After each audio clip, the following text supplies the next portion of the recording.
lost his life. But I think that there's a lot to talk about here. And to discuss this, I brought in my homegirl, Constance Carter. How you doing today, Constance? I'm good. How are you? Oh, doing very well. It's unfortunate to see something like this happen. It's I don't know about everybody else in the chat, but I'm kind of sick of seeing our young black men dying. I kind of feel like I think about the kids, I think about the future, I think about all the things that this individual could have done. They'd had a few more years on this earth, and I have to talk about it. Yeah, Did you hear about Rich Homie Quan and what happened? I did. And, the first thing I saw it and I was like, oh, it was all over social media. And then I mentioned it to my daughter. She was like, oh, no, he's represented my high school years. I don't. So let me ask you this. Was he like in the was he a mumble rapper? I don't mean to sound out of touch, but would you consider him to be like the mumble rapper? You know what? I know that song. That was my jam. But yeah, it sounded really. It was a great melody, but yeah. people our age didn't. We're like, okay, we're used to rappers rapping in English. Yeah, It's but he wasn't the person that started the mumble rap genre. It was more so Future, the rapper Future, who okay. He's got all them babies, mamas, and everything, Yeah. So Future kind of got it started because he did a song. I think it was his song Tony Montana. And either that one, I think that was the one. So he apparently, I don't know if he was high or not, but he sounded like he was high, and he was basically saying. But Future said he doesn't get high. He just talks about getting high just to get your kids high. That's what he said, and if he said that, then that makes him even more of a sinister bastard than I thought he was. Yeah. And I'm sorry, I had to admit, I have a big problem with black men who don't take care of their kids or who just sort of live their lives in a way that's not beneficial to the community. He had a song where all he did in the chorus was say Molly Percocet. And he doesn't do Molly Percocet. Right. And so what you're doing, and this is something that I have to be honest about, is what you're doing is you're marketing a product. When you repeat something, it hits the subconscious mind. You're talking about young, impressionable kids. Remember when the Cosby Show was on and Bill Cosby had all these subconscious images of blackness and HBCU attendance shot through the roof. How many of y'all remember that? Give me a yes if you remember that. HBCUs became very popular because Bill Cosby was promoting it. So when you're promoting Molly Percocet, or drugs, it's not a surprise when you got young kids that, want to try this stuff out. I got two friends that are single moms. Both of them have sons that are strong young black men between the ages of 20 and 24. Both of these young men are horrifically unproductive because both of them are dealing with drug addictions. One of them was addicted to like fentanyl. The other one's addicted to, I want to say meth. And one of them. These are black kids? Yeah, these are black kids. Yeah. It wasn't meth. I'm sorry. It was heroin. And one of the moms told me that she's scared of her son to the point where she had to move and could not even tell her son her new address because she thought he might come to the house and rob her. And so, so when I hear about this, that makes me sad because remember, your son is supposed to be a productive asset.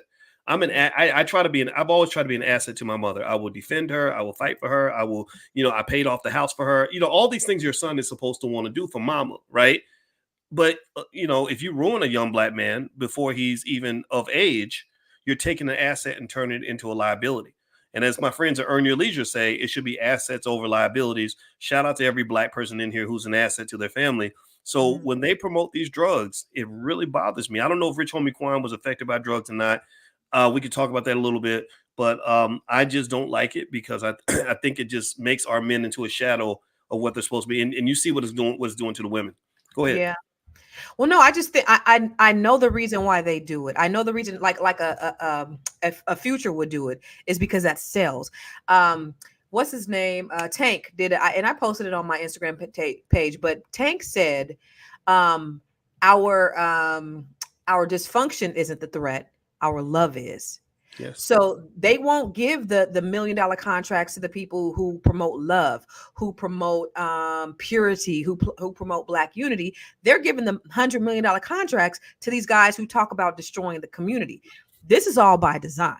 This is all the powers that be. And unfortunately, these young men are the pawns. But then you have a person like Future who doesn't even do drugs. He's just a pawn of the powers that be. And he's influencing all these other young rappers and people who are therefore influencing the community. That's what I have a problem with. And so they would much rather take the money, destroy they're just as bad as dope dealers. They really are. Take the money, destroy the community, and go on live about their business. They're no different than the people who stand out on the corner and slang dope to dope fiends. No different. Yeah. And that's the thing I have a problem with. Yeah, and it's interesting. You know, even when you use the drug dealer analogy, it's one thing if you're slinging dope to dope fiends. It's another thing when you're also creating dope fiends, right? You're taking healthy children. You know, right? You're taking children that could have become anything. They could become the next Barack Obama. They could become medical doctors. They could become assets to the community, and you're poisoning them with one of the most terrible, almost really, you almost could even call it demonic. I don't even go to church, but I would almost call it demonic. If you look at what crack did to Black people, what crack did to mothers and made them hate their children, what these drugs did to fathers. I lost my father because of drugs. You know, because when you hit that heroin, heroin is more interesting than being a dad, right? Yeah. You know, so I kind of really, again, I'm not going to make the presumption that Rich Homie Quan died from a drug overdose. I've heard people say it's suspected, and there is reason to suspect that because he did have some problems. He's been arrested for drug possession, and he had an issue. I know there was a time where he had seizures around 2014. He had a bunch of seizures and cracked his head. And he said that it had nothing to do with drugs, but seizures actually are one of the side effects of like stuff like purple drink, like because Rick Ross or Lil Wayne, these guys were having the seizures, and I really found it interesting that nobody really talks about the health effects of this culture. Why do you think it is? Well, let me go back to what you were saying, because he said that the drugs had nothing to do with it. But then I think you also told me right before we got on here that one year, I don't know what year it was, but he got pulled over. There was heroin in his. Yeah. So that leads me to believe that there was some drugs involved in what he was doing. And the problem with the whole idea of rap, you remember when rap was clean, and I don't want to be that old lady that just talk about back in my day, but I remember back in 1989 when you had self-destruction, you had self-destruction. Remember that? And then the West Coast came out where we're all in the same gang. We want to stop gang violence. I remember even NWA said, I think it was Dr. Dre, and Express Yourself. He said, just say no to drugs. They were all promoting this, but what happened was, those people who were the ones who were the that were in power. Remember, do you ever hear that story about them investing in the privatized prison system?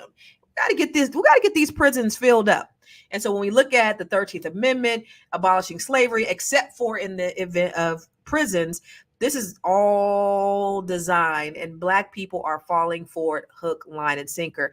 And understanding that music frequency is the most powerful tool in the world. You know what it does to you, boys.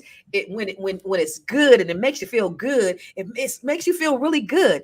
Music could bring you to a really, really dark place. It changes your person. I remember my ex used to be like, yeah, we was getting ready to fight all the other people when they were teenagers. We used to listen to this, get us hyped up to fight. So, I mean, it changes everything about your energy. It changes your mood. It encourages, one thing or the other. When you listen to gospel music, you want to praise God. Hopefully, when you listen to heavy metal, or you want to, they're talking about the devil, you want to worship the devil. And so rap talking about, promoting the sort of drug culture. And I don't want to say, because we can't assume, because the autopsy has not been released yet, because that was the first assumption that came out in the media, that the autopsy, or that it was a drug overdose. So we can't be presumptuous and say that. However, what we do know is in this culture, in this community, in the rap community, in the rap culture, is that it's promoted, and our children are dying. There was a couple years ago, or within the last couple of years, there was a huge fentanyl crisis where the city I just came from, people were dropping left and right and over fentanyl. And I don't know what was going on. I mean, if you touch it, did you ever see that police officer that opened up something that had fentanyl in it and she passed out, and they had to, it's huge. And so people have been really dying a lot, and they think it's a game. Ain't that what Rich Homie Quan said? Think it's a game, but they do, and people, we're losing our young people because of it. Yeah, I agree with you 100%. And by the way, everybody, if you just came in, we're talking about the death of rapper Rich Homie Quan, and who recently just died. It hasn't been confirmed officially how he died. Some say it's a suspected drug overdose.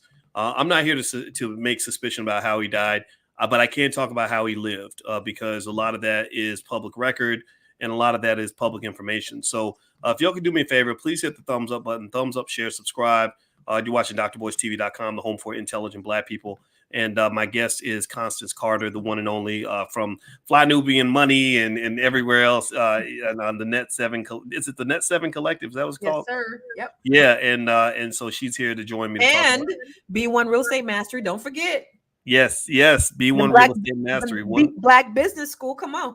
Yes, ma'am. Yes, ma'am. Black people to invest in real estate and increase their real estate portfolio by millions of dollars. All right. Well, I'm gonna put the URL up there because Constance is amazing at real estate. She's one of the best in the game, and I'll share that information if y'all want to follow up. So do me a favor, please hit the thumbs up button, thumbs up, share, subscribe.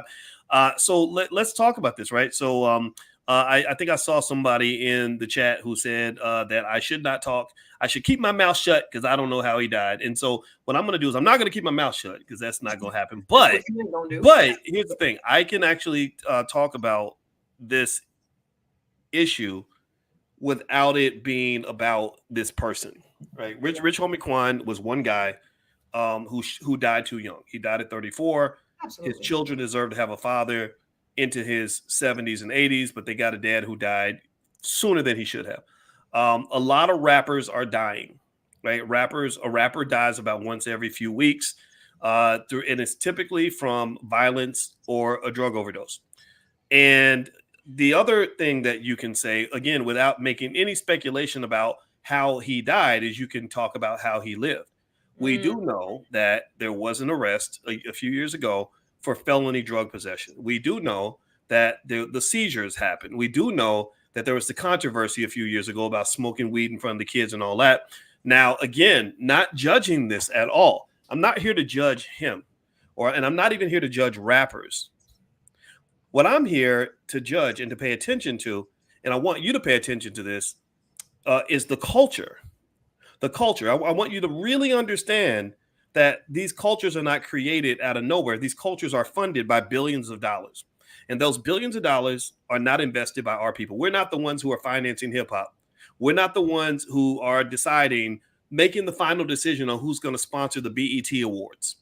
We're not the ones deciding what messages are going to be sent out to the Black community and to Black youth on a regular basis. We're not the ones making that choice. So here's the thing, Constance. I want people to elevate the conversation. Every morning we do financial consciousness. Consciousness means you're elevating, and you're going to see the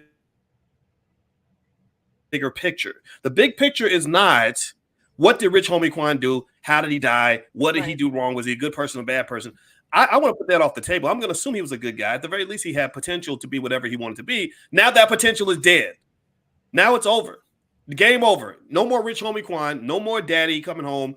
No more nothing. And I'm going to tell you, I think that as a community, we don't get mad enough about what drugs have done to Black people. We ain't mad enough about the fact that the CIA came and dumped a whole shitload of crack cocaine into our community. We're not mad enough about the fact that Joe Biden signed that crime bill to lock up all these Black men because of the drugs. We're not mad enough that every single day there are Black people being killed in the streets from incidents that involve drug cartels coming across the border. We don't talk about that. So I personally think that it's a little frustrating. I think it's something I hope intelligent people in the room will agree with me on. It's a little frustrating when you see a problem that isn't going away. Nobody's really talking about it. And it's just literally picking off your people one by one. Bop, bop, bop. Rich Homie Quan is just the latest. There'll be another dead rapper, I guarantee, in 2 to 3 weeks. That's a problem. Constance, please. Listen, rappers are doing the devil's work. You and I talked a couple months ago, and I love chopping it up with you boys. And you were saying, well, I see Black people in Chicago. I don't see KKK killing them.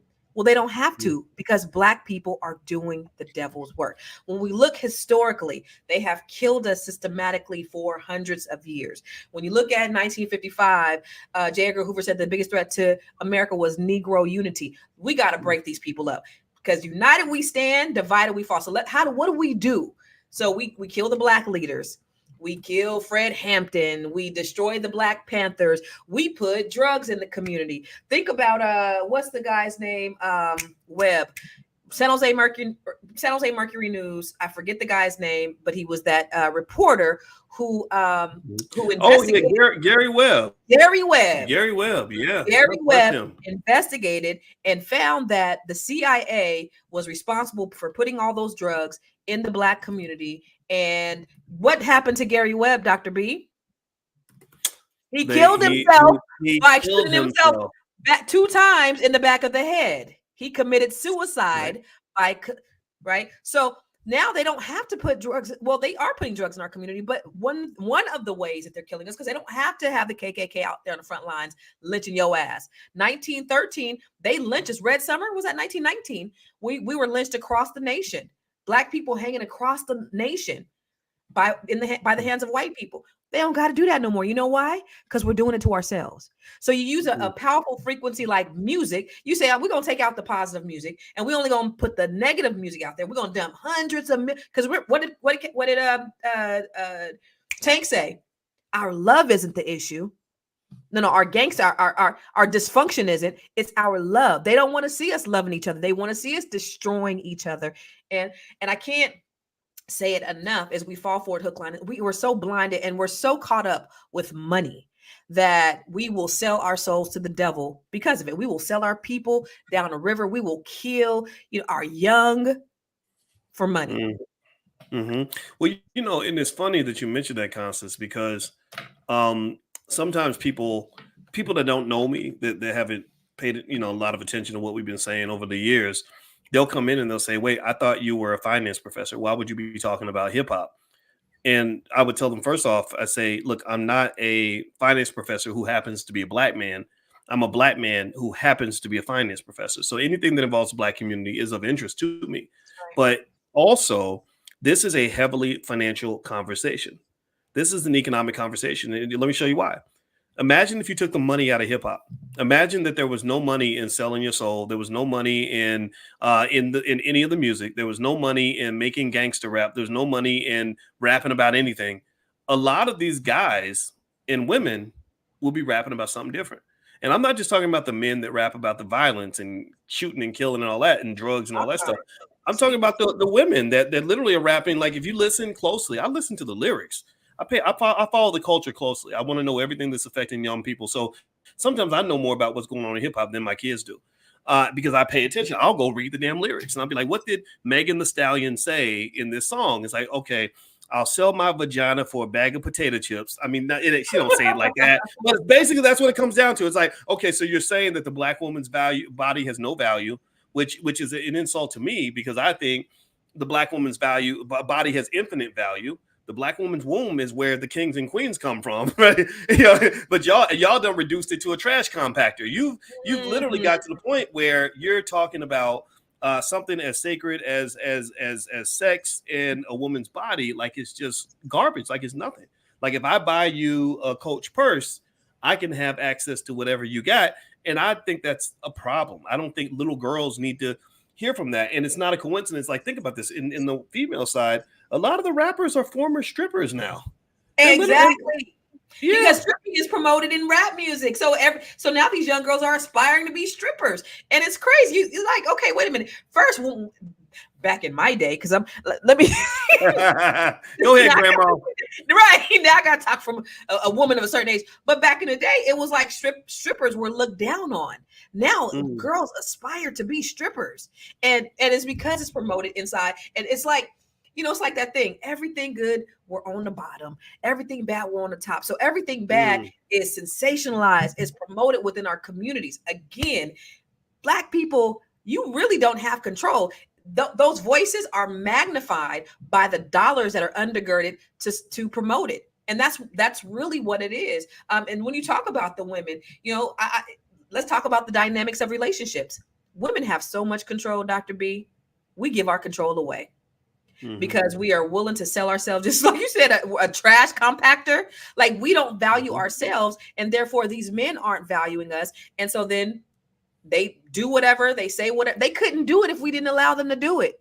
But that's a whole nother conversation. Well, and I think that's a good point, and this is why a woman like yourself is important for young girls to hear from, because what really I think young women can learn is healthy ways to express your sexuality in an honest way, and in a meaningful, free, and authentic way, but not in a way where you're going to give it all away, where you're cheapening yourself or putting yourself in situations you don't want to be. Like I don't know any. I can't imagine a lot of little girls who could live the life of a Cardi B and be happy and feel safe and feel like they had a good life. I just don't see that in a world where, you got all these diseases running through your body from all these random men, who are doing only God knows what to you, and all this is being done because somebody bought you a cheeseburger, or took you to a nice restaurant, but that's what's happening. So what here's my issue, right? I think it's like, I don't think you have to be judgmental about the way another person lives their life to make this point. Like, look, if all the little girls, followed the Cardi B model of black female success and they were all happy and living their best lives with no regrets, then I wouldn't say nothing. I'd be like, okay, well, hey, do you? But they're not doing that. They're following their city girl lifestyle. It's leading to all the problems and the complications that come with that. And then they get older and they're kind of upset about that. Like, look at what these men did to me, and that's where I jump in. I say, no, men didn't do that to you, because there were men who cared enough to say, this ain't healthy. Like what are you doing? Like, this is not going to work. But men like me were told to shut up. We were told we're being sexist and you're the patriarchy, and it's wrong. And on the male side, it's like it's a similar kind of phenomenon. Do you remember C. Dolores Tucker? Yes. See, Dolores Tucker, you affect me instead of trying to grind head that Tupac song. Yeah, I remember that. Yeah, yeah. See, Dolores Tucker. Again, Wasn't she so let's smashing those records? Yeah. yeah, let's swap around the gender. So see, Dolores Tucker, rest her soul. She, in the '90s, she saw where this was going. She saw that hip hop was becoming something else, other than what it was supposed to be, and she spoke about it. And people made fun of her. People attacked her. Ice Cube, who's a friend of mine, but he attacked her, and that's wrong. And also remember this: before someone my age can criticize a Rich Homie Quan, we got to figure out, where did they learn this from? Well, Yeah, you and know learn what? from people our age. Yeah. Ice Cube had a song where the chorus was, "I started this gangster shit, and this the motherfucking thanks I get." Right? Hey, So you started this. Our generation started this, and now they've just taken it to a whole different level. So all of us are accountable in this. It's not just pointing fingers at young people, or just pointing fingers at the men and the women. It's all backward. And I'm gonna tell you, the money is the driving force behind money all. is it's all about the green, and it's about power and control too. But I'll say this too, black people were not a monolith. So you will have the negative and you will have the positive. You have the yin and you have the yang. I get that. I just wish the microphone was a little bit louder on the positive. Yeah. It's just, and that's the thing that I have a problem with, because this was before my day. Back in my mama's day, you had good old soul music. Then you had some Millie Jackson where she talked that shit on the record. I remember they used to be playing it in the other room. We go in there and try to listen to where she's over there cursing and stuff. You had that, but that wasn't the prevalent thing that they put out there. That was sort of the taboo thing that they kind of played when the kids were asleep. Right. Now, Boyce, these kids are rapping these lyrics, and the parents is rapping right along with them. And so it's like, where is the morality? What are we instilling in these babies? What do they? It's like, I feel like sometimes we're doomed, because it's what's the value system that we're putting in our children. Now, I ain't gonna act like I got 4 kids. I'm not gonna act like my kids are sitting around listening to Kirk Franklin all the time. I know I'm very clear, and I'm very aware. I know that they're not. I know that they are listening to this crap, this mumble rap, right? However, I tell them, and we have conversation, we dialogue. I speak to them, and I say, I know you listen to this, But I need you to throw some Kirk Franklin in there because I need there to be some balance. It don't even got to be all the time, but you need to know, you need to have some positive up in there to kind of counter all that negative that you're putting in your head. Well, you know what's interesting about that, Constance, is um, first off, I think your kids are probably like my kids, right? Where, your kids ain't in the hood and neither are mine, right? So your kids and our kids can listen to hood music, and to some extent it affects them the same way it affects white kids. White kids are not going to go out and kill each other or start selling dope because they heard it on a song. It's mostly, unfortunately, kids that are really truly living part of the lifestyle that might be connected to things like trap music and all that. Like T.I. kind of came out of the mud a little bit, and now he's kind of balling, and trap music kind of came out of that. So if you're in the trap and you're trying to figure out your model for success, then you're going to look at what men or women before you did, and you're going to follow that pathway. So your parents, or so your children might look at you and see that you are a real estate expert, and they say, okay, old lady that's out of touch. right. They say, I want to be successful by doing real estate like my mama did. But if mama did something else, if mama was on the pole or, or daddy was slinging, then they might see the world differently. So sure. I kind of think it's like there's definitely what's it called, a socioeconomic aspect to this in terms of who the music affects and the difference in how it affects them. Every black kid that listens to this music ain't gonna want to go out and be no murderer or dope dealer. It's entertainment, right? It's like, yeah, we like to hear from the thugs and all this other stuff. But what is a problem? It's partly to your point, the lack of diversity, right? There's not. It's almost like there are people around the world where they look at African Americans and they say, y'all some damn fools. That's what they say. That's what Aaron shucking and jiving real good for him, though, boys. We shucking and jiving real good. Yeah. I saw Aaron Magruder who made the Boondocks. Oh yeah. And I would love to talk to him. He's such a brilliant guy. Yes. And he said, when we had the civil rights movement, there were people who gave us some moral authority and kind of saw us on the moral high ground and could identify with our plight. He said, but since that time, every time you turn on TV, you see a black person acting like a damn fool. And he said, so people look at that and they're like, well, you might be a damn fool too, just like the other black person I just saw on TV. And so what he was basically saying, which is 100% correct, that that you have to think about how your people are being viewed by the world. And then you got to go back and ask, who are the assholes who are financing this nonsense? Black people are not the financial beneficiaries or supporters of hip hop music. We're not the ones who put this stuff out there. Somebody else is paying for this. And what's really disturbing about it is they don't want their kids listening to it. They don't want their kids participating in it. They would never be allowed to let their own people look like this, but they'll have us looking like that all day. Like, for example, you saw where Glorilla, the rapper Glorilla, she used the R word in her song, and they made her take it out of the song. And I was like, what's the R word? And it was actually, it rhymes with retarded, right? And I was like, well, wait a minute. So you gonna have her take that R word out, but she uses the N word in every other verse, right? And that ain't nothing. It's like, oh, black people, you can just crap all over them. Now, if she said something about Asians. If she said if she said something about the J word, because we can't even say the J word out loud, right? If she said something about the J word, all that shit will be taken off the table. But as soon as if you say something about if you say the N word, let's give her a little bit more money. Grammy, you might get an Oscar to go with it. Yeah, let's celebrate. Yeah. So what I really what I want to ask you though, boys. I'm sorry for interrupting you. Okay, go ahead. Because they've worked hard.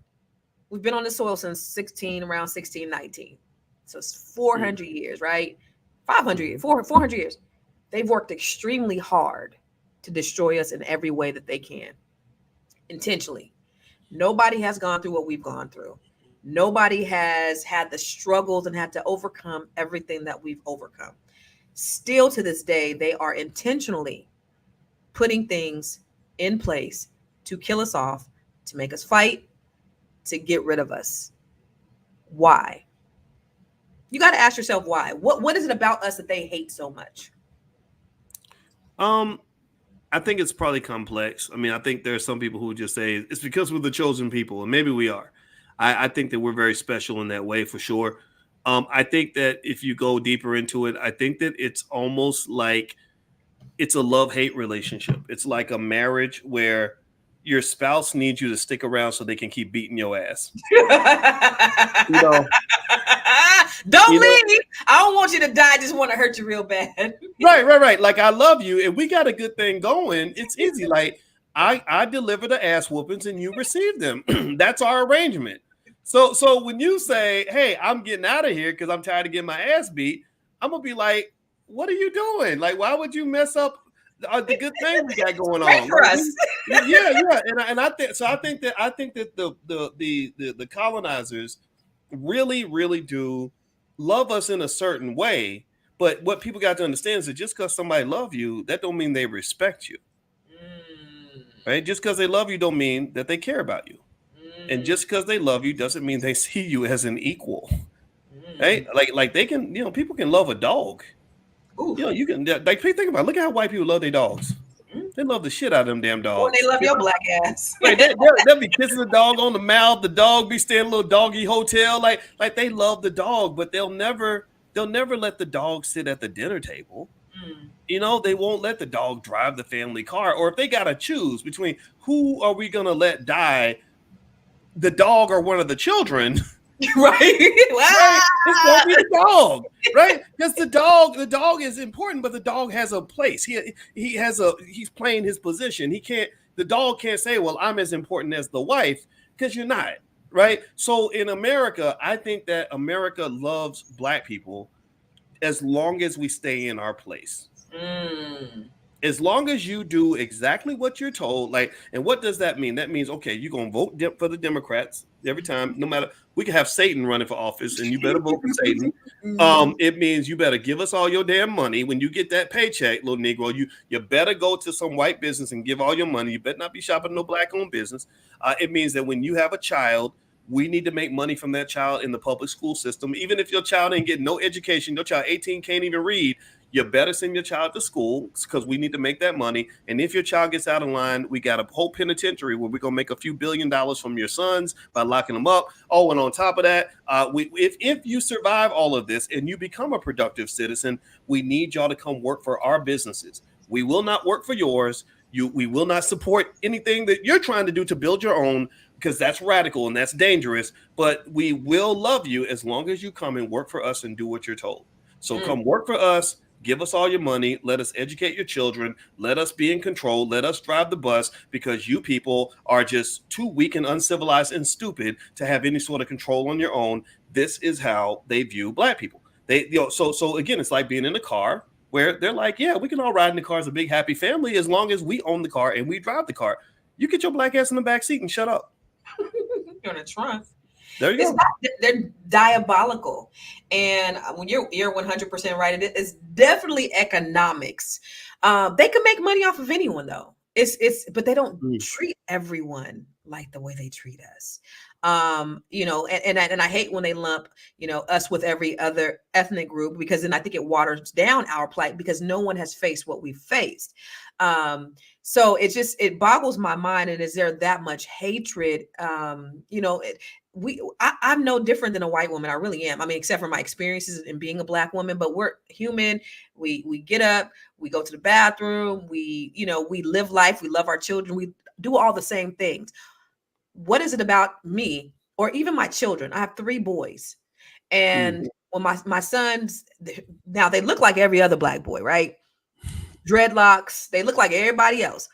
But they're very respectable, they're very mannerable, they speak very proper English.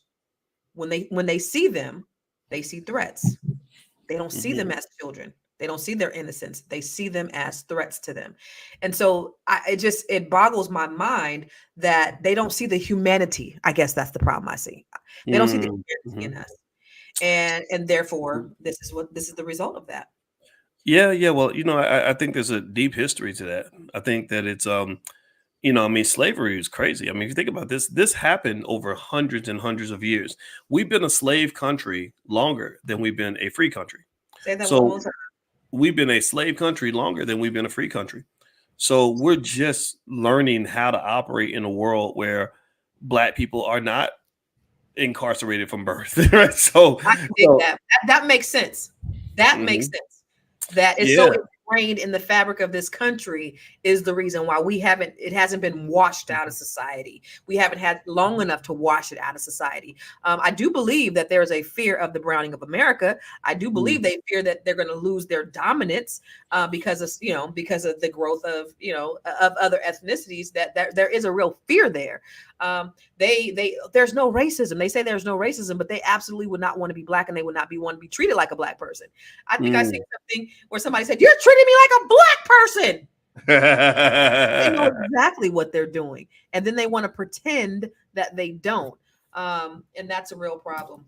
Absolutely. Somebody But said, no, somebody said 1971, the last living slave died. Or even when I went to slave plantations, do you know that they still had slavery in Louisiana? And these people did not know that they were free damn. in the Wow. 1970s. Boys, Wow. they didn't Wow. know until they sold that plantation.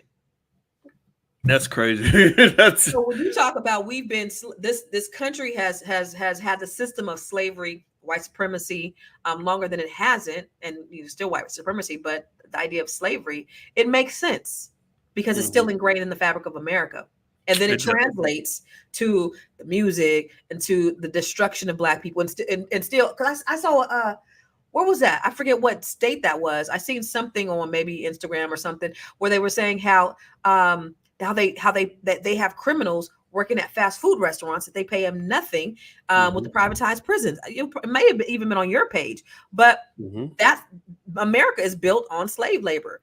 And so the way that they're able to be advanced over other countries is by ensuring that they have the lowest wages. And so when you talk about, getting rid of a lot of the, the Hispanic and the labor workers, it's like, okay, you when Trump talks about black jobs, we ain't checking for them jobs. So we not Mm. doing, we not picking grapes. We're not picking apples. Black people are not doing those jobs.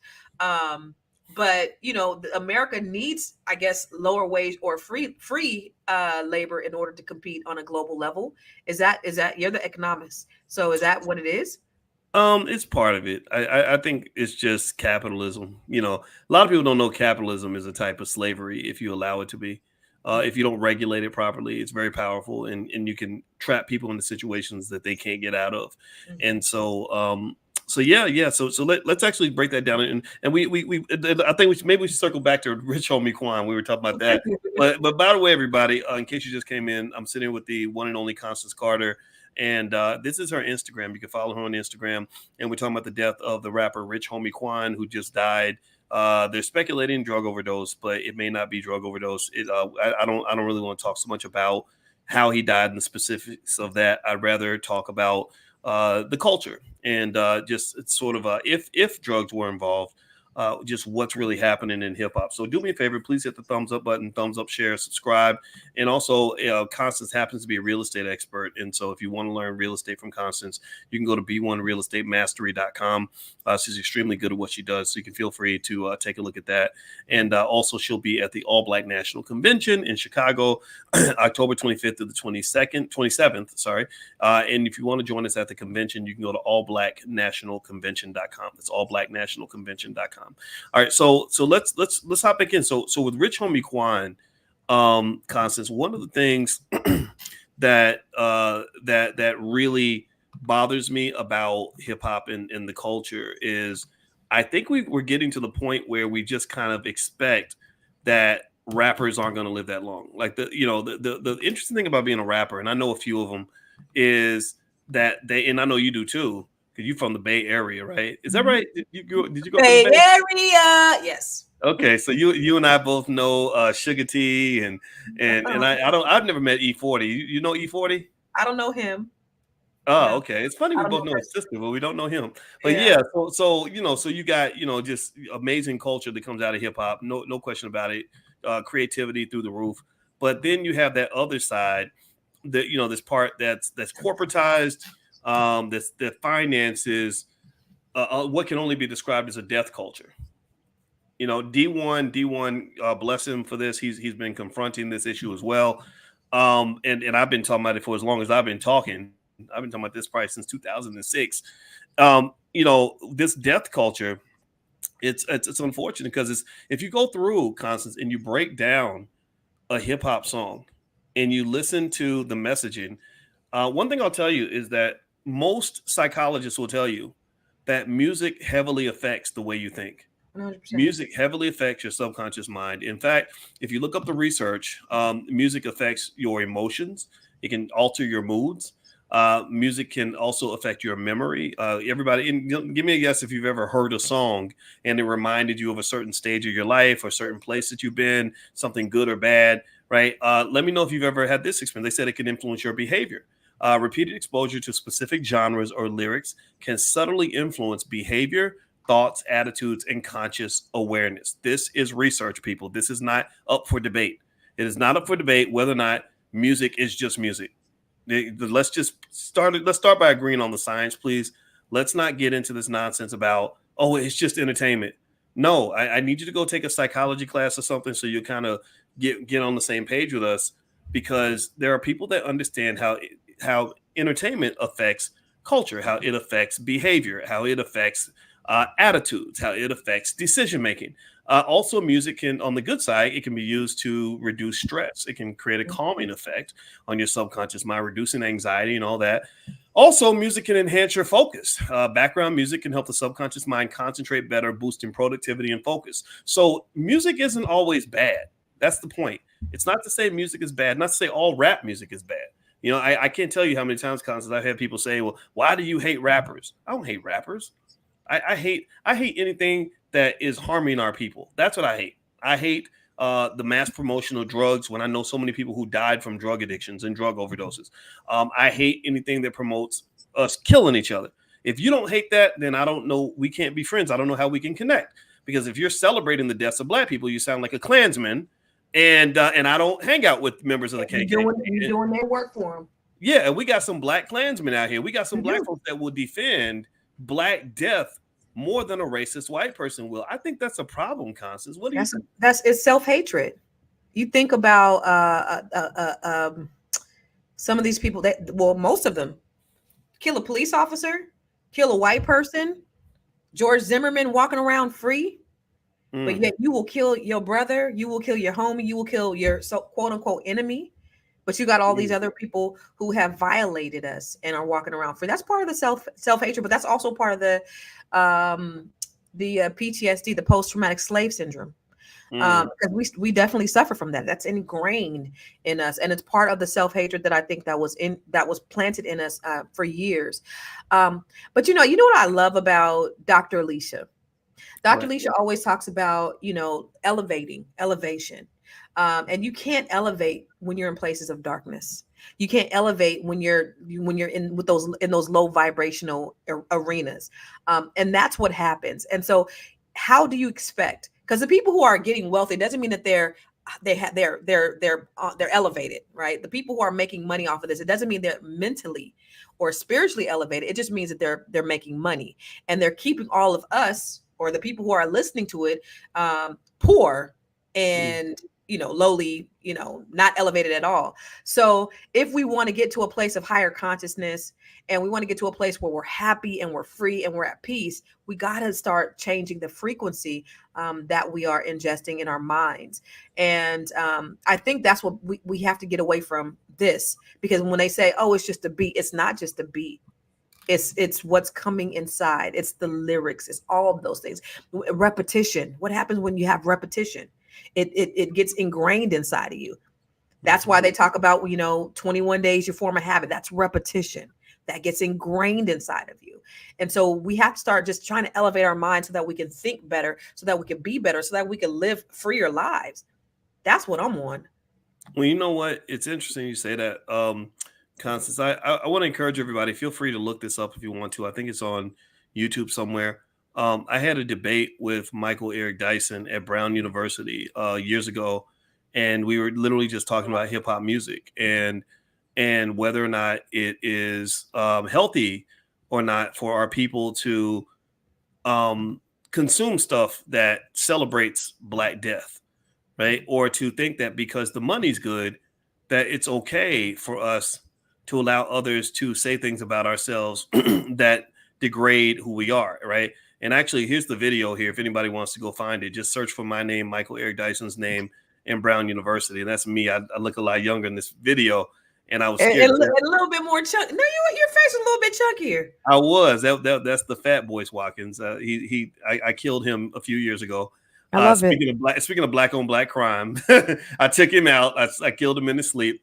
But the point is to say that with that said, and there's Mike, he was giving his point. And the problem that drove me crazy with that whole debate was I remember sitting there and I was thinking, gosh, man, I really admire you. I respect you so much. Why are you defending this shit? I remember thinking, like, who can defend this? Like, right. And the only and what happens is we try to find a reason to defend anything that is cool and popular and is making money. That's it. That's the only, if you take out the celebrity factor and the financial factor, there's no way that a decent person would defend any of this. You got people literally celebrating the deaths of Black people, literally getting little children hooked on dope at an early age. Like this is in hip hop. See, what people have to understand is those who understand marketing get this. Hip hop is one of the most effective forms of marketing in all of human history. They can't run a commercial where they're going to get you to go out and try Molly Percocet. But Future had a song that's better than a commercial. The best way that they advertise to people is when they don't even think they're being advertised to at all. So and it goes back to when Russell Simmons got Adidas to sponsor Run DMC. They had that song, My Adidas. And the way he got the sponsorship was he just said, okay, I want you to come to a concert. And he told his brother Run, he said, in the middle of the concert, I want you to show them that you have the ability to get people to do something. You have the ability to get people to go buy these shoes. So tell everybody to hold their Adidas up in the air, one of their Adidas shoes up in the air. And like 40,000 people held up their Adidas. And the Adidas guy was like, oh my God, we can't convince people. We spend hundreds of millions of dollars in ads. We can't convince people to buy these shoes, but rappers can. And that began the process of these companies paying rappers money to promote messages. So here's what I want everybody to understand. Let's go. I'm going to go with a conspiracy theory real quick. I want you to process this for a minute. If corporations figured out that rappers can sell a product or an idea or incentivize an action, don't you think that maybe the CIA might have done the same motherfucking thing? Come on. I mean, serious. Don't you think that the FBI, CIA, anybody who has an interest in controlling Black people, don't you think? I mean, look at all the politicians, Trump and Kamala. I don't care who you're voting for. Who they got on the stage? Rappers. Rapper can't even spell the word politics. He's spelling politics like, with a Q and a Y. He don't even, and whatever, but it don't matter. He's on stage. They're not bringing the scholars and the thinkers on stage. They want to bring the rappers, right? Why? Well, because the rappers, they were the original social media influencers before there was social media. Yeah. So we got to be really careful with that power. Right. You're influencing young people. What are you influencing them to do? Constance, please. I just, when you're talking, I'm just thinking about the fact that you say that the things that they're selling to our kids, they wouldn't dare sell it to their kids. They wouldn't dare allow their kids to partake in it. They wouldn't dare. But it's good enough for our children. And I need us to just let that sink in for a minute. The things that they are selling to it's not even Future, y'all. It's the powers that be behind Future. Future is just a pawn, a highly paid pawn to get you to kill yourselves. I was thinking about Dr. Dre, who said his brother got killed probably in the streets doing what he rapped about on his records, probably listening to NWA at the time that he got murdered, and he feels responsible for his brother's death. And then I remember he used to say, like, anybody who actually does the shit that we actually do is stupid. I heard him say, anybody who actually does this shit is stupid. We just studio gangsters. We talking about it. And their management, Jerry Heller and all that, this is what you need to do. They promoted it. Promote. Put this out there. And hundreds of thousands of kids, Black kids, started killing each other as a result. They started doing drugs as a result. The funeral industry went up significantly. And to see the amount of young Black males that were dying in record numbers, and still, I mean, it slowed down, still the same thing. It's the same playbook. The playbook hasn't changed, boys. Still doing the No. same thing. So, and I know we're talking about Rich Homie Quan, but I just really want everyone who's listening to understand it's so much bigger than that. So much bigger than the people who are rapping. So much. Yeah. And if we can just understand that and then act accordingly, because what's the solution? As Black people, we need to try to start control. Because with the power of the internet, we got more power in the palm of our hands than they had when they put the man on the moon. Oh, look at her. Look at her. She cute. We have more power in the palm of our hands than when they put the man on the moon. We can actually, if we work collectively together, then we can make some shit happen. Trying to do things individualized, we can't. But if we work together, if we spent with each other, right? If we built our communities, I was listening to a guy named Solomon Barrow. He's a Jewish gentleman. He said the reason Jews less than 1% of the population, but more than 50% of the wealth. Why? Because they practice collective economics. Because they sit around the dinner table and they discuss their future. Because they will work with themselves. They said they're not calling nobody outside of their community to do any kind of business unless they can absolutely find no one in their community to do it. What do? First thing we do is we want to spend our money with everybody else. I ain't working with them niggas. I don't do business with Black people. You ever heard somebody say some stupid shit like that? I don't do business with Black people. That's the most self-hatred thing, the most asinine thing I've ever heard. Because they're not doing business with you. And then your dumb ass gonna say some stupid ass shit like that. I ain't doing business with Black people. And you think you really saying something and you really sound stupid. Everybody else, Asians are practicing collective economics, building their communities. Jewish are practicing collective economics, building their community. Hispanics are practicing collective economics, building their communities. Black people, I don't do business with Black people. You sound like an idiot. Well, all the non-idiots that are listening, I want to say welcome. You're listening to drboycetv.com, the home for intelligent Black people. This is the great Constance Carter. And if you could do us a favor real quick and hit the thumbs up button, thumbs up, share, subscribe. We're going to go in a second, but I also want everybody to know this podcast is on Spotify. So if you look up Boyce Watkins on Spotify, you'll find a couple of podcasts I have. This one, the Dr. Boyce Breakdown and Dr. Boyce Daily Stock Market, where I talk about stock market updates and things like that. Also, every single day in the Black Business School, we do free economic elevation training. If you want to master your finances, understand how money works, every single morning, 7 days a week, we do this class. It's 100% free to anybody that wants to learn. You don't have to pay money. You just got to pay attention and build your economic future. So if you'd like to join us tomorrow morning, text the word morning to 87948 and I'll send you an invitation.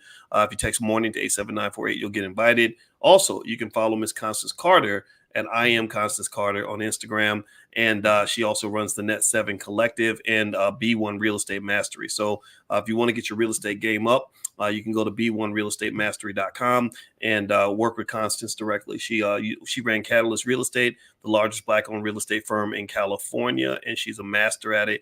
And she's also going to be at the All Black National Convention. So those of you that like to do business. We're going to have a good time, Dr. B. It just, every year I go, I've been going to last 6 years. It just gets gooder and gooder and gooder.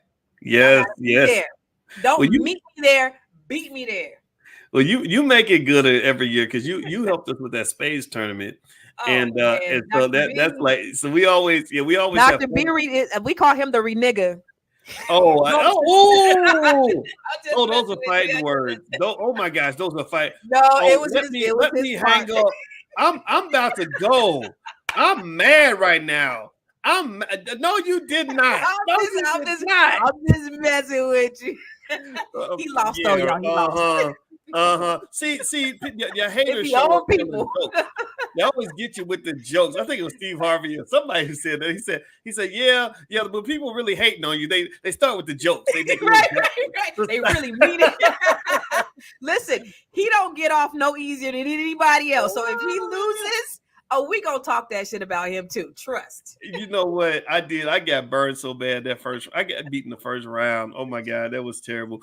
But this year is gonna be different. So yeah. So in case you don't know, the All Black National Convention. Wait, first of all, because you said, let me. Well, I'm sorry for interrupting you. He said, me and Dr. Alicia said, can we pick our own partners? Because him and Dr. Alicia been practicing and they've been doing secret codes so they can get to A, B, and C and try to beat everybody because they practicing right now. We're not letting it happen. Oh no, that is so not true. No. Well, with spades, you gotta have a partner that you're used to playing with. because because if you're just matching people up with people that might not know how to play, somebody might get killed. You right about that. Spades is not a game, and we let them Spades know. is not a game. Listen, if you are not proficient in this game, you go sit at the kiddie table. You can't sit with the grown folks. Don't even think about coming over here with the because we're gonna talk all you gonna get all the smoke. You gonna get it all. Yeah, this is not training day. You do not come out training day.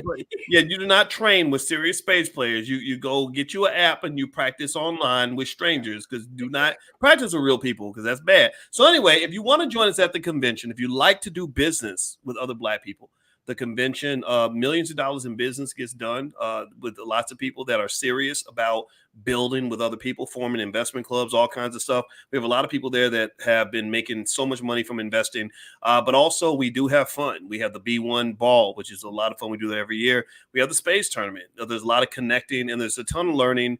In addition to Constance, we got Dr. Lene Javette, Brother Nuri Muhammad, billionaire Michael Roberts is coming. Like there's so many great. Yeah. I love it. He's the one that told me we got more power in the palm of our hands when they put the man on the moon. That's what. Yeah, I love Michael Roberts. Yeah. Michael Roberts is a beast. And then you guys gonna be fraternizing with a billionaire. Yeah. So go to allblacknationalconvention.com. You can take a look and see what's there. The goal when we created this convention, Constance, was to create a convention that was not like the other conventions. I went to NAACP, been to Urban League, no disrespect, been to CBC. It's okay, but I kind of feel like we need a little bit more. I think that we need something that's a little more independent.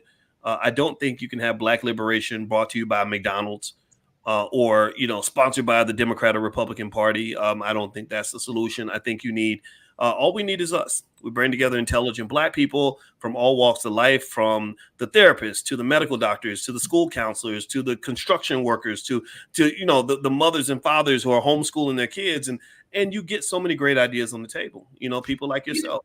You know what I love most about it, though, is that you have all of that. And I love the fact that it's not controlled by corporate. I love that because you get to talk like you want to talk. And there's no censorship in the information that's shared. But here's the thing that I really love about it is that every time I go somewhere, I'm always intentional about who I talk to. I say, but somebody here today is going to change my life in some way, whether it's somebody on stage, whether I'm walking down the hall, whether I'm in the bathroom, whether it's somebody in the audience. That networking, you guys, is impeccable. It's absolutely impeccable. So that's what I'm most excited about is, meeting new people that can add value to my life in some way and that I can add value to their life. That's the thing that I'm most excited about. And one of the things that people I think they get shocked about is how approachable we are. Like, yeah, come holler at us. Come talk to us, we'll talk to you. We can partner and we might be able to do some business. And so that's the thing that I love is just, the down to earth people, the people who are looking out for your best interest, who want the best oh, there she go. You see her right there? There she is in the white back there. That's her. Yeah, there she is. But everyone there wants to in some way enhance your life. And so you're going to meet other Black people who just want the best for you. That's what I love about A, B, and C. Yes, absolutely. So if you agree that Black people should be doing business with other Black people, then join us at the Westin. It's a nice, classy experience. Lots of information, but then also lots of amazing networking with the right people, with serious people. Then join us, and you will have fun. We make sure that it includes all of that. It's not just serious all the time. There's testimonials on the page of people that have been there before. You can hear from what they have to say for all ages, teenagers up to senior citizens. And so we just kind of think of it like a big family reunion. So if you want to join the family, then go to allblacknationalconvention.com. You won't regret it. I guarantee it'll be the best. I look forward to it every single year. All right. I bought my tickets last month. My plane tickets last month. Me and my daughter. We'll be there with bells on. You the best. I can't wait to see your daughter again. She's a smart young lady. So let's finish up with this Rich Homie Quan thing. I'll let you get some final thoughts. We got a stock option class pretty soon. Oh, God. So I'm gonna have to bounce out, but no. Give me your final thoughts. Like, so where do we go from here? Like, how do how do we process something like this without being haters, without it seeming like, we hate hip hop or we're mad at rappers or we're trying to, I certainly don't. And I don't want it to be something like, and I told you so moment when this young man and his family's grieving over what happened. But I think that there has to be some sort of lesson you extract when you have a loss like this. What are your thoughts, Constance? Yeah, I just want us as Black folks to just start thinking independently and look at be cautious and be suspicious of everything. Question everything, and try to find the root of what things really are. Because when you dig a little deeper, you'll see what's feeding us, what's influencing our kids, all, and it's not just music, it's health, it's all of those things. But I just want us to think independently of the things that we're just fed and stop accepting everything. That's one. Number two, going back to finances, right? Because Dr. B is a financial guru. But in order for us to push our community forward, is we have to start working together. I did a TED talk. It's called Google That Shit, but it's about how we can close the wealth gap, because they say that we are on a trajectory to have a zero net worth by the year 2053. I don't happen to believe that. I believe that we are so resilient that we are going to turn that around, and because we are going to work together. I just want to preach collective economics just over and over and over, just like you listen to that rap music over and over, that raggedy ass music over and over. Think collective economics over. Just ingrain yourself. I need to do business with people who look like me. I need to build my community, because that's the only way that we're going to reverse our zero net worth, is if we work together. I agree 100%. And my final thought on this is, first off, I hate the fact that Rich Homie Quan, is the latest casualty in what can only be described as a kind of death culture that exists within hip hop. Anytime you're promoting drugs and murder, these things are going to just happen. It's just, part of the game. One thing about him is I was reading his bio, and in case you want to know Rich Homie Quan's real name, his real name is DeQuantes Devontae Lamar. That's his real name. And in the 2000s? He was born in 1989. So, okay. September 5th, actually, sorry, October 4th. Sorry about that. His birthday is in a month. Mm-hmm. And the thing about Rich Homie Quan, in my view, is one thing that stood out to me is that there was a time where he lost his job and he started to rob some people, allegedly, and that led him to 15 months in jail. And when he came out, he began to rap, and rap kind of took off for him, and he saw that as his way out. So what I am going to interpret and choose to believe is that this is a young man who wanted to do things in a way that was going to be good for his family, that was good for himself. And like a lot of young men, they see music or sports as their pathway out of the hood, their pathway to a better life and a better situation. I don't necessarily like that formula, because it is really hard to be successful as a rapper. It's you got a better chance of winning the Powerball. It's very, very hard to make it to the NBA, right? So what we got to really kind of assess as a community, as a society, but also more importantly as a community, those are two different things. The community is different from society. Is why do you have millions of young Black boys who feel that the only thing keeping them out of the penitentiary is a record deal? Right? Like I'm going to do this rap shit, man, so I don't have to go out in the streets and hustle no more. How did that become your only two options? Do you understand what I'm saying? Does anybody get what I'm saying? Like, how did you get to the point where you choosing between McDonald's and Burger King, and you act like ain't no other restaurants on the block? They got you choosing Coke or Pepsi, Democrat or Republican, right? That's what they do. You talk about trap music. That's some trap music if I ever saw it. Like, life is not either prison or a record deal, right? Or it's either death or the NBA. There's a million different places you can end up besides one of those two spaces. Who the hell built the cage that told this young Black man that's all you're good for, is either robbing people or getting a record deal? Most of the guys don't get the record deal, so they end up robbing people. So, but you're better than that. And your children deserve better than that. This man's 34. I don't know how many kids he had, but I'm betting you he probably has some kids that are coming of age that, where they need their daddy now, and daddy's not here no more. That makes me very sad. So here's my point, and I can identify. My father got hooked on drugs, and it wasn't in my life. When he died, I didn't even know he died. I didn't know the man. I don't hate him. I don't love him. I just never knew the dude. Right. So here's my point.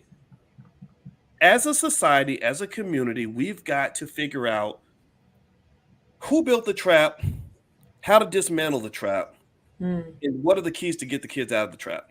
mm, And that takes me, Constance, back to the public school system. mm. When you tell me that this lady said this the other day, she said 66% of all black children coming out of the public school system can't even do basic math. That's Can't crazy. even can't even multiply. You ask them what's 7 times 3, they're like, I don't know, potatoes. Like they don't know. When I saw that, I was like, "Kid, is this really real? For real?" Do you know in Oh. Chicago they have like 40 or 50 schools full of black kids, and they could not find one child that could pass the state math test? But listen, Dr. B, it's by design. They Hmm. spend $3 billion more on white schools than they spend on black schools. It's Right. not that our children are inherently dumber. And it's not that they're smarter. They put more money. They invest more. They have better facilities. They have better teachers. They have better training. Our kids aren't dumb. It's just it's the system, just like you said. It is the system, but you gotta. I think we gotta go deeper than that too. Go ahead. And I mean, we're right. It is the system, but my question is, why do we keep committing to the system? Why do we keep? Why are we Okay, even? If what's our you're options? What are our options? the options. First of all, I'm gonna tell you, the Hebrew Israelites and the Nation of Islam, they already done moved past all that. There's millions of black parents that are homeschooling their kids. Mhm. People don't talk about it. They go, "Oh, What that's about the black radical." parents that work though? What about the ones that work? Well, the ones that work, even they're homeschooling their kids. What they do is they give them extra supplemental education at home. They make sure you can check to see if your child knows how to read. You're not too busy to say, let's get on the internet and see if you can read this sentence, right? Yeah. Like that's not. No, you're that's right. not it takes less time to check to see if your child can read than it takes to watch an episode of Scandal or Love and Hip Hop or the BET Awards, But right? the thing about that though, Boyce, is that I hear that all the time. Homeschool your kids, but I don't know how to homeschool my kids. So I think we're putting it out there, but we're not telling people how to do it. An average mom doesn't know. Well, I do agree with that, and we are working on that. But here's the thing. I don't think we talk about it in terms of like, okay, they need more money, they need more resources and all that. We had ancestors that came fresh out of slavery who would educate kids better in a one-room school with a bunch of books than we can do with billions of dollars. Dr. Beto, they didn't have the outside influences of the internet, of music. Exactly. I mean, there's so many other distractions. Yes, and that's the issue, right? So the thing about it is that when we accept the idea that these systems are designed for our children to fail and give ourselves the courage to know that your solution lies outside of these systems, then we're going to get somewhere. But when we get to the point where we think that helping the Democrats win another election is going to do it, no, no disrespect to anybody who. No, neither one of them. If you think you think these people gonna save you, you are absolutely wrong. Because not. Exactly. Who's been running these raggedy ass schools? Yeah, where they take care of the teachers union, but don't care nothing about how the kids can't read. But here's the thing. It's not even a matter of like blaming teachers, right? It takes a village to destroy a child. Mm-hmm. It takes a village. We got to work together to really fuck our children up the way we have. True that. Right. So what is going on is it's a combination. Mm-hmm. It is what's happening in the schools, but it's also what's happening in the homes. I know a lot of teachers who really want to make sure the black babies can read, and they can't because the mama or the daddy's ignorant, or the house is so broken and dismantled that the child's going through so much trauma, he can't even learn no more by the time he gets to school because he's hungry, he's abused, he's scared, he's homeless, right? So all of this, we're working together to destroy our kids. And I think that we have to be a little more conscious about the effects of our choices. So I think that this is a state of emergency. I don't care what nobody else says. I think that all of us as Black people have to take this on and say, and it's a child by child kind of thing, family by family. You did it. Your kids are doing great. right? Well, see, but here's the thing. Here's the thing about that. Now you got to go, but this is something that I definitely love to talk about because yeah, I'm a mother of 4 children, and my children were they were in private school and they were in charter school, in IB school, and they were in public school. But the thing about it is, most people don't know how to homeschool their kids. Maybe they don't have the time, the patience. Maybe they're commuting. You don't know their situations. But here's the thing that you can do is you could be proactive. You could be present. You could take a couple of minutes because I tell you what, what's Jawanza Kunjufu, the conspiracy to destroy Black boys is a very real thing. I have 3 of them, and my daughter's the oldest. So when she went to school, they all went to the same school. When she went to school, no issues. As soon as my oldest son got into school, though, it was an issue. He didn't have behavioral issues, but he was a Black boy, and so I had to let them know. Listen, this is who you're talking to, because I'm here.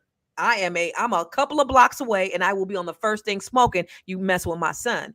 And so I had to let them know up front. I had to be proactive so that I didn't have no other issues with the other kids, because they already knew, oh, the Carter mama is crazy. So we just, parents, and you ain't got to go and curse out the teachers for your badass kids, because I've also had to eat humble pie because one of my kids was acting up, right? The thing about it is being proactive. If you cannot be, the whole family, this is when I was married, all 6 of us will go to every single parent teacher conference. They never seen anything like it. The whole family, we going to each parent teacher conference. They need to see you there. They need to see you care, because when parents are involved, Black kids are getting expelled 70% more than any other children, because they don't see an active or a proactive parent. All you got to do is text a teacher. All you got to do is send an email if you can't be there. They just need to know you paying attention. And when they know you paying attention, then they get on their damn P's and Q's. That's the reason why 3 of my kids are in HBCUs right now, because I made sure that I was on their helmets and I was on those teachers' helmets, and I made sure that they knew that I was there, that all that stuff the funny business that I know that you do to Black kids, you're not doing to a Carter. And I was very clear. I told the teacher one time, this teacher called my son stupid and dumb.